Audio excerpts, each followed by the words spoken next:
De hecho, vamos a poner para arriba para que se vea Zoro un segundito. Vale. Ese señor de allí, Roronoa Zoro, tiene una inspiración japonesa por muchos asuntos. Vale, ya lo vamos a bajar un poquito. Tiene una inspiración japonesa por muchos asuntos, tanto porque el creador lo ha dicho, su estilo de combate, su elección de arma. Podemos ver como otros personajes en One Piece usan unas armas bastante más europeas o incluso armas japonesas europeizadas o trabajadas de una manera diferente para que no sean tan japonesas, ¿vale? Sin embargo, Zoro es a todos efectos prácticos un samurái. De hecho, va con Tenugi, usa katanas, habla de Bushido, habla de honor, habla de budismo. Es un personaje que está muy basado en lo que es una cultura japonesa. Hay un personaje que ha causado siempre mucha sensación fuera de España. España también es un personaje bastante querido, pero es Dracul Mihawk. Dracul Mihawk eh, es muy querido, entre otras cosas, porque Mihawk fuera de España, porque para ellos representa un inquisidor español. El concepto que muchos americanos, sobre todo, tienen de este personaje es que es un inquisidor español. Algo de lo cual yo no podría estar más en desacuerdo a otro nivel. Vamos a ver.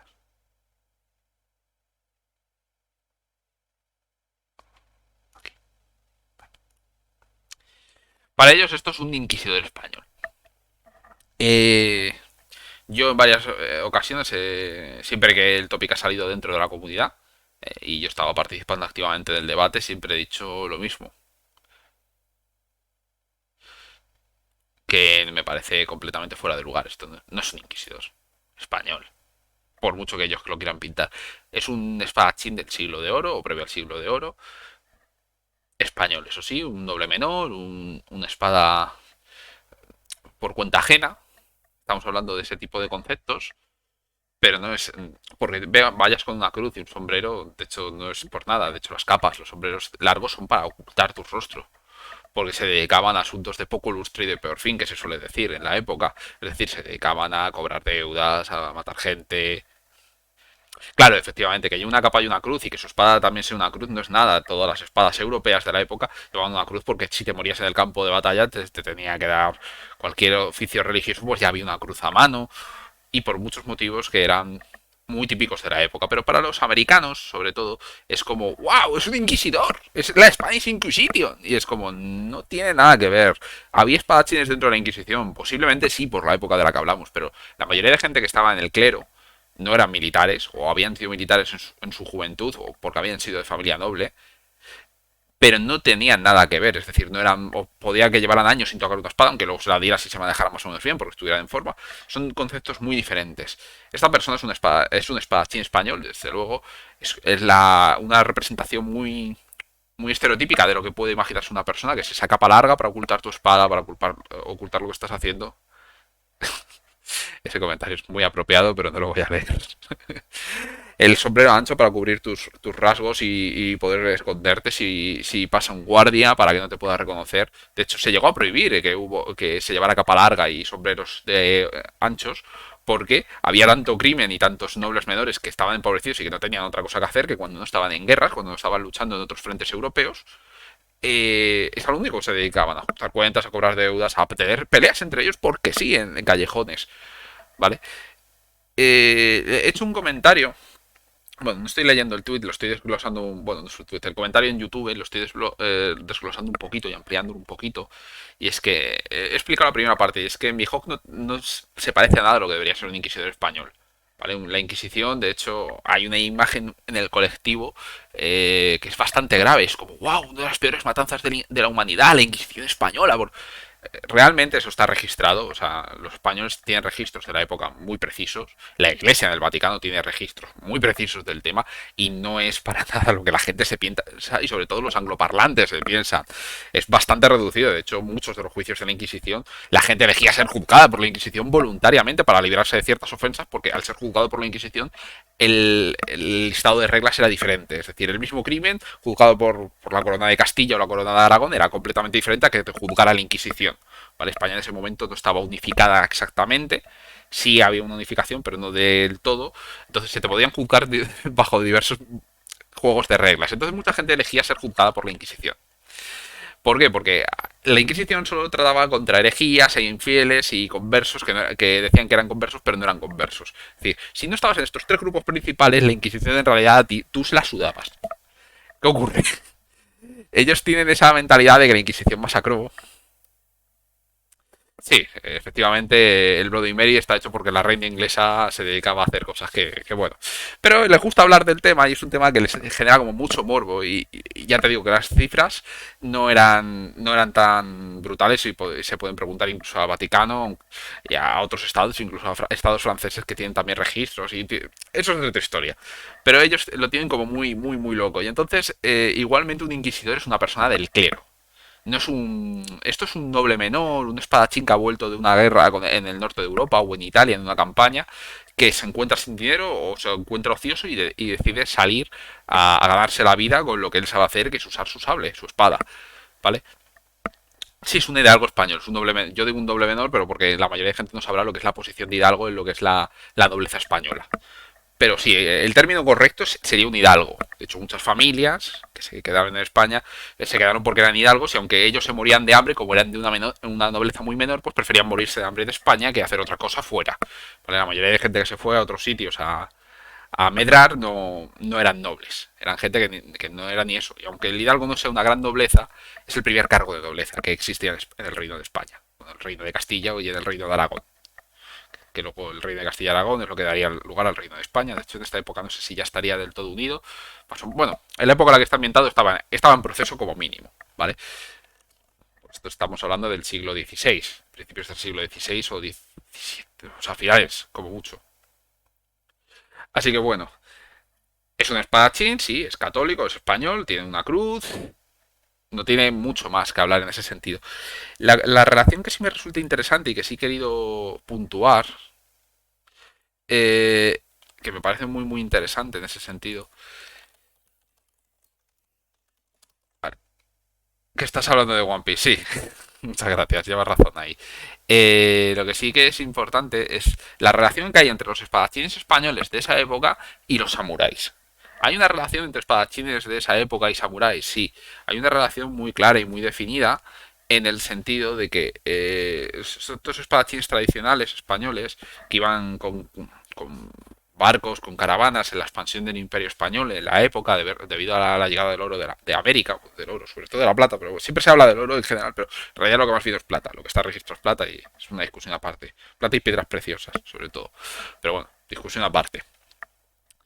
¿Y qué relación tiene? Siempre se ha dicho que Miyamoto Musashi, el samurái más legendario que haya existido, posiblemente, yo digo posiblemente por educación, pero es seguro el más legendario que haya existido. Se dice que él mismo fue inspirado por un espadachín español, ¿vale? Él vivía cuando era niño, muy niño, en una ciudad cerca de un puerto y en ese puerto paraban muchos europeos. Era uno de los puertos designados para que los europeos estuvieran en la zona. Ya sabéis que en Japón, incluso cuando estaba en modo más aperturista, no se podía ir a todos los puertos si eras extranjero. Entonces había unos puertos especialmente diseñados para que fuéramos los europeos. En este caso, sobre todo quienes íbamos, españoles, portugueses, italianos, holandeses. Todos, además, provincias que habían sido parte del Imperio Español, entre otros motivos, ¿vale? Entonces, ¿qué ocurría? Que los españoles, sobre todo, tienen una fama de cobrar deudas. De hecho, depende de varias leyendas, se dice que la mafia italiana nació de una asociación española, bueno, de varias cosas. Entonces, ¿qué significa esto? Los españoles en la época tenían varios estilos de lucha. De hecho, la esgrima tradicional europea está muy basada en una esgrima española. De hecho, la esgrima española funda varias escuelas que se transmitirán por Europa, sobre todo a través de Italia y de Alemania, que están basadas en nuestro, como si yo participara activamente de ellas, en ese estilo de combate. Uno de esos estilos de combate, basado en el norte de España, lucha con una espada ropera y una vizcaína, que se llama. La vizcaína es una hoja corta, es decir, estamos hablando de un estilo de dos espadas. Se dice siempre que Miyamoto Musashi cogió su idea de Nitenichi Ryu cuando vio de niño varios ajustes de cuentas entre españoles y otros europeos en el puerto, en el que los españoles solían ganar debido a la ventaja de tener dos hojas y estar entrenándose en su uso, mientras que el resto de europeos no solían usar ese tipo de técnicas. Así que, ¿qué relación hay esto? Significa que un espadachín español fue la inspiración y mentor, en cierta manera, de una de las figuras de samurái más famoso. ¿A qué quiero unirlo? Mihawk es un espadachín español, un noble que está trabajando por cuenta ajena debido a que no puede ganarse la vida de otra manera o a que es la manera que ha elegido el de ganarse la vida.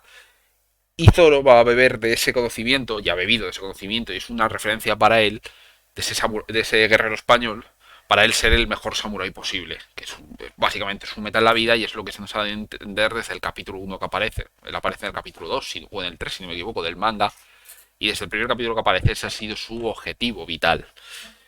Esta es la relación que hay entre Mihawk y Zoro más escondida, que no se ve tanto a primera vista, ¿vale? Que es lo que esta persona también trataba de hablar en este vídeo, pero él lo estaba confundiendo con la Inquisición y relacionar la Inquisición religiosa cristiana católica con un bushido más temperamental. No tiene esa relación, ese aspecto, sino yo creo que estamos hablando de estilos de combate y de guerreros de distintas zonas geográficas que podían tener más cosas en común que quizá otros guerreros y otras culturas en distintas zonas geográficas de la misma época. Ese es el tipo de relación que yo creo que se refiere. Y no digo esto de porque se me acaba de ocurrir, soy una persona que le gusta la esgrima.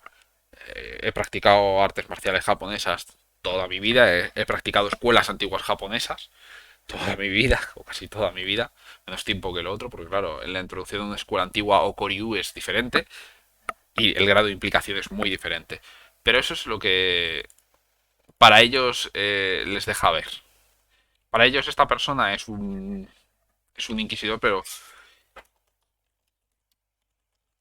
si hablamos de un inquisidor español, estamos hablando más de este tipo de cargos medios altos de una iglesia, ataviados de manera diferente para indicar su estado de inquisidor. Estamos hablando de gente mayor, no guerreros. Podía haber guerreros, pero esa imagen de los Monty Python no se corresponde con la realidad. Los Monty Python al final es una sátira muy divertida, de la cual yo me he reído mucho, pero no tiene una base real ni una lógica real. ¿Vale? ¿Vale? Estamos hablando de... Fíjate, esto es del Lazarillo de Tormes. Es una imagen también de la España de la época, para que podáis ver cómo es una representación de un pintor de la época, de un español de la época. Es bastante acercada a lo que es el diseño de Mihawk, si os acerquéis a verlo. Estamos hablando de temas muy diferentes que los americanos o los angloparlantes en general confunden de una manera muy abierta. ¿Vale? Están pensando más en un inquisidor, no sé cómo explicarlo. No están pensando en lo que es un inquisidor de la Inquisición española. Desde luego, están pensando en otras cosas. ¿En qué? No me atrevo a meterme. Pero no se parece en nada, eso seguro. Y con esto cierro el debate de qué es la Inquisición, qué es un caballero inquisidor y todas esas historias que están fuera de lugar. Después de esto,